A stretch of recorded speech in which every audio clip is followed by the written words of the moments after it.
Le Real Madrid remporte la Super Coupe d'Europe contre l'Atalanta, victoire 2-0 des Madrilènes pour ouvrir la saison 2024-2025, ça fait super plaisir. Là vous voyez les amis, je suis actuellement en Espagne, j'étais pour ceux qui me suivent sur Instagram et sur Twitter dans un bar espagnol avec plein de Madrilènes, c'était la folie. J'ai couru vite fait jusqu'à l'hôtel qui était juste à côté pour venir faire la vidéo, parce que là-bas il y avait trop de bruit, trop de musique, c'était le bordel. Mais sachez que j'ai vécu un petit moment bien sympathique les gars. Alors mis à part bien sûr la première mi-temps qu'on va tous oublier tellement techniquement et physiquement elle était catastrophique côté Real Madrid en termes de peu de mouvement, peu d'intelligence dans l'utilisation du ballon, peu en général de combinaison, très peu de football finalement et d'inspiration.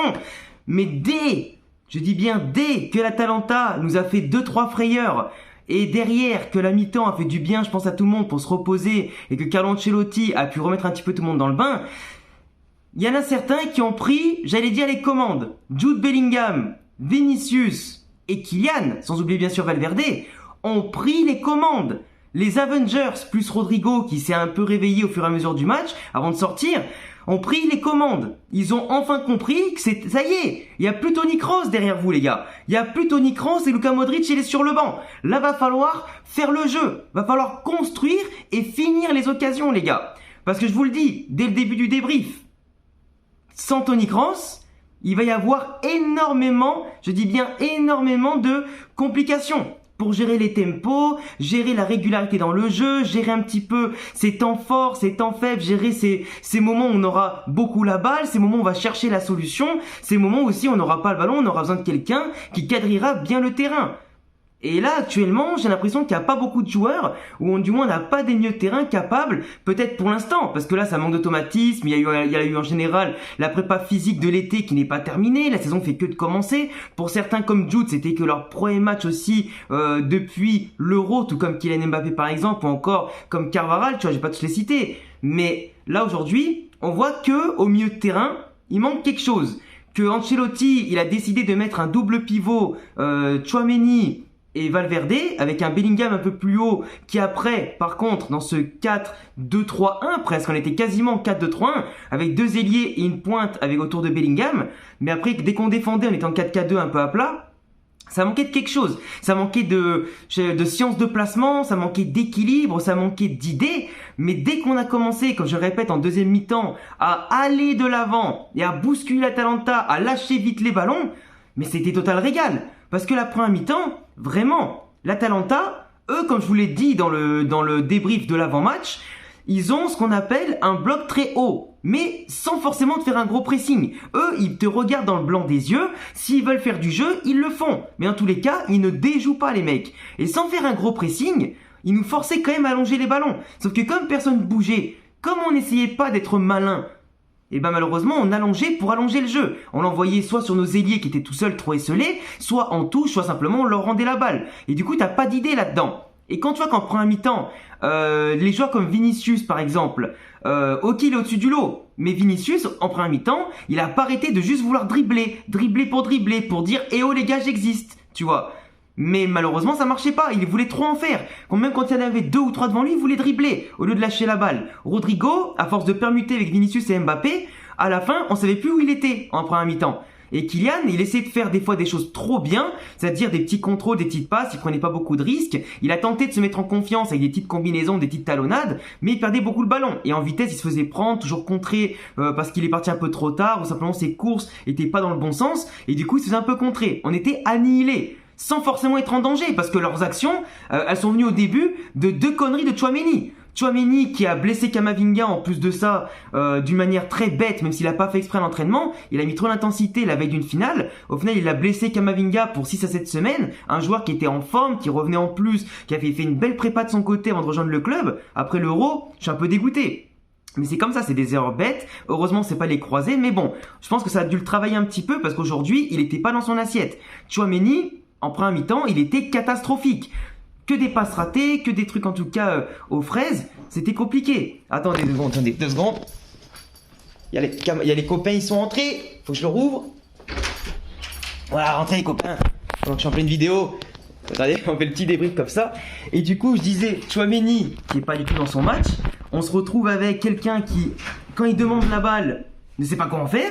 Et en plus, quand Courtois lui demande par 2 fois de la laisser, il sait pas quoi en faire non plus. Et en plus, il se permet de la perdre. Et on enchaîne sur une barre contrée contre nous. On enchaîne sur simplement derrière une action qui entraîne une grosse frappe, parade de Courtois.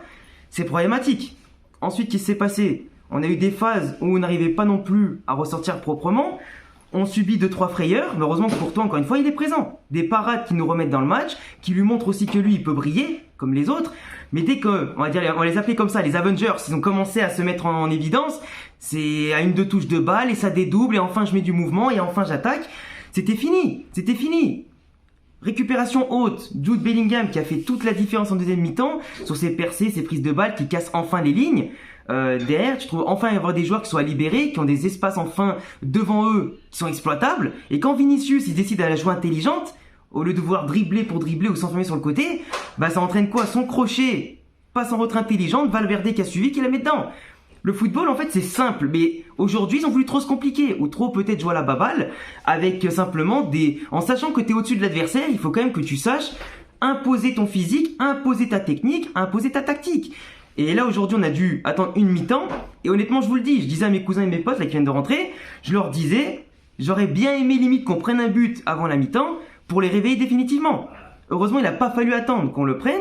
Mais derrière, ça a quand même fait un Real Madrid qui n'était pas conquérant, qui est encore en préparation. Mais là, pour le coup, le but venu de Vinicius, c'est comme d'habitude. Vinicius en finale, je crois sur 7 ou 8 finales ou une dizaine de finales, c'est 12 GA, quoi, 12 buts et passes décisives. C'est l'homme des grands soirs, mais avant sa passe décisive, il était aux fraises. Jude derrière, qui après la belle récupération de Rodrigo, te sert magnifiquement Mbappé qui marque pour son premier match. Qu'est-ce que tu veux de mieux? Premier match, premier but, premier titre. À partir de là, je peux te dire que dans le bar, tout le monde était content.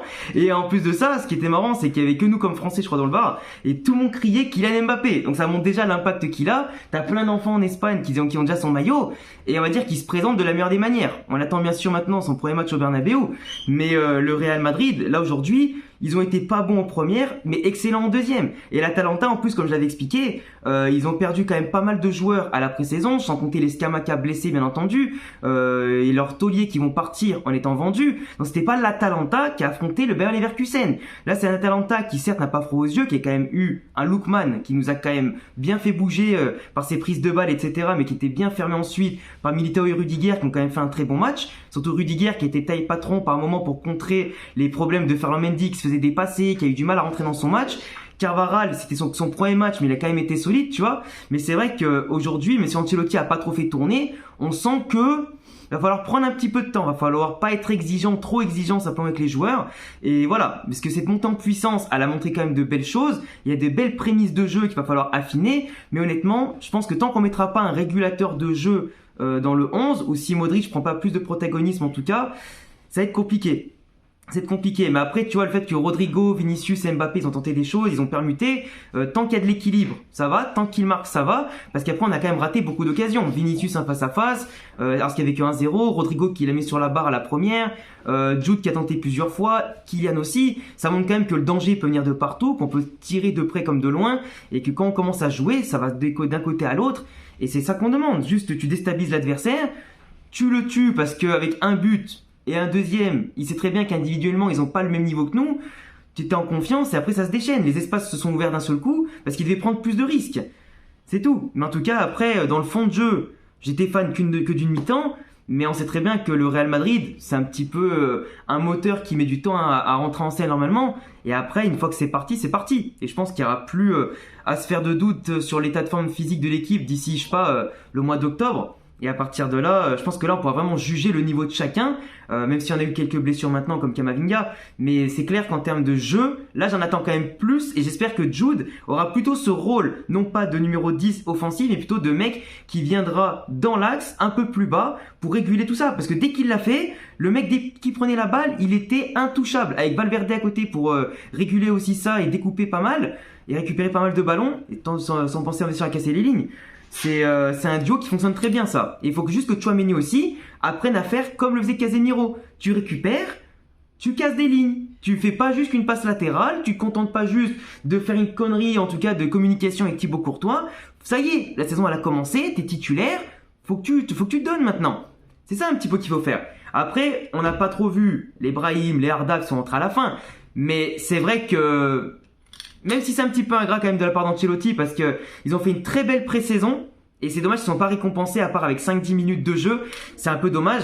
Mais ça viendra. En tous les cas, chacun aura son rôle. On rappelle qu'il y aura 72 matchs cette saison si le Real va au bout de toutes les compètes. Donc ça va être long et court à la fois. Donc il va falloir que chacun se donne à 100% pour pas qu'on ait des pertes de qualité à chaque changement.